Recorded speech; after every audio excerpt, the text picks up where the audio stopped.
Describe the culture. I mean, what's interesting about the book, the title "Bad Blood," is it's almost a double entendre because culture is the DNA, is the blood of a firm. So there was the culture had some bad blood. Yeah. Describe the culture of Theranos.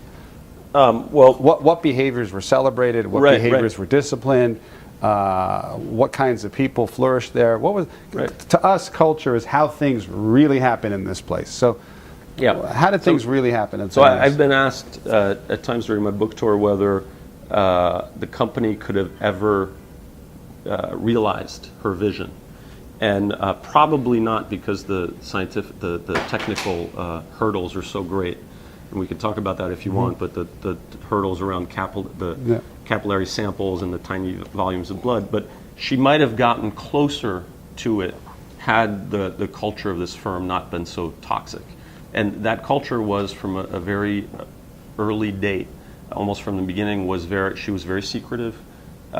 She compartmentalized information, kept, when you're working on a blood testing device, you basically have two groups of employees. You have engineers on the one hand who are working on putting the machine together, and then you have biochemists on the other hand who are working on the blood samples and how to transfer them to the machine. You would think you want these two types of employees working together, right, seamlessly.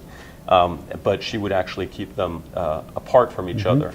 And she was also someone who didn't tolerate basically opposition or questioning, and from an early time in the company, she fired people a lot, and it was a revolving door.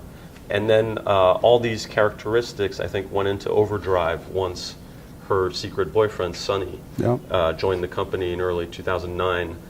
He became the number 2 guy. He de facto became the day-to-day manager of the company, and all those things, became worse.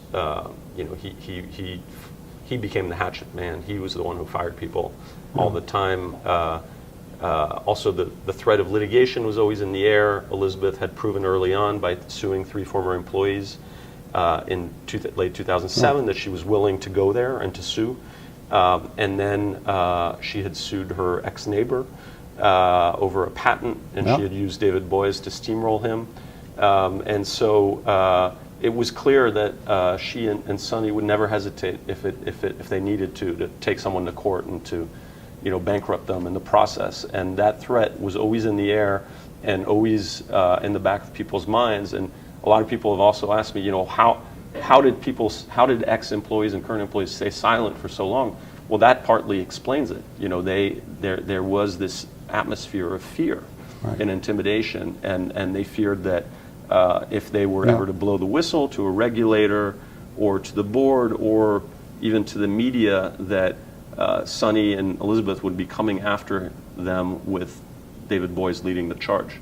And sure enough, when people like the ex-laboratory director and Tyler Schultz and Erica Chung did cooperate with me, that's exactly what happened.